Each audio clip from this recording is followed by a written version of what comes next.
Connaissez-vous Naïma Bénis? L'une des pionnières de la haute couture marocaine du siècle dernier. L'histoire de cette grande couturière est racontée par l'auteure Maria Angela Jansen. En 2013, Angela a rencontré une dame âgée de 94 ans, qui a été la première personne à lui parler de la créatrice de mode marocaine Naïma Bénis. En 13 ans de recherche, je n'avais jamais croisé cette créatrice, et sans cette dame âgée j'aurais peut-être jamais entendu parler d'elle et elle serait peut-être restée inconnue à jamais.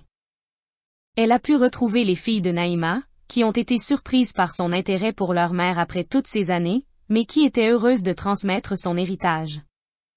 Née en 1940, dernière d'une famille de 7 enfants, Naïma Bénis a réussi à persuader son père de lui permettre d'aller à l'école et à fréquenter le lycée des jeunes filles de Casablanca, qui était dirigé par des religieuses catholiques françaises. En 1966, elle ouvre sa première boutique dans l'hôtel international Hilton de Rabat. Elle y propose ses propres créations de mode marocaine moderne qu'elle conçoit et crée dans l'atelier situé derrière la boutique. Alors qu'elle réalisait elle-même tous les dessins et les coupes, elle employait un certain nombre d'artisans et de couturières pour effectuer les travaux de couture et de décoration. Elle a d'abord ciblé la clientèle internationale de l'hôtel ainsi que les expatriés et les diplomates en poste à Rabat.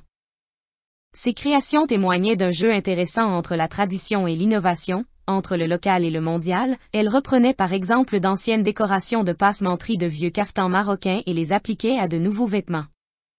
Elle utilisait des matériaux marocains, tels que le bézioui, un tissu de laine fin utilisé pour les vêtements masculins, et les appliquait à d'élégants vêtements féminins. Elle est également réputée pour avoir transformé la cape masculine Bernous en un élégant vêtement d'extérieur pour les femmes. La cape noire est devenue sa marque de fabrique. Forte de son succès, elle ouvre 3 autres boutiques dans le même hôtel Hilton, où elle vend des vêtements, des bijoux, de l'artisanat et des parfums. Selon ses filles, elle a exporté ses créations en Amérique du Nord et en Europe. Elle a également été invitée à plusieurs reprises à présenter ses collections à l'étranger.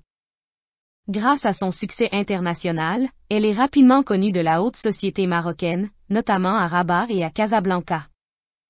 En 1987, les circonstances ont conduit à la fermeture de ses boutiques et elle est décédée en 2008.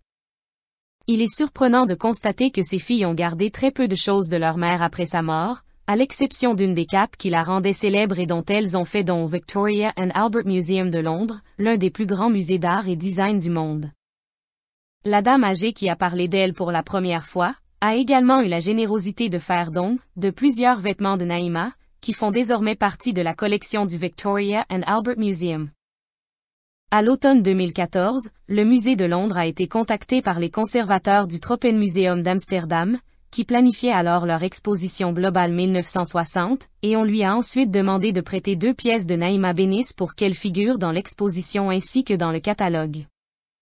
Cette exposition a ouvert en octobre 2015, avec ses 2 vêtements montés et exposés au public pour la première fois, et Naïma a été reconnue internationalement en tant que créatrice de mode marocaine.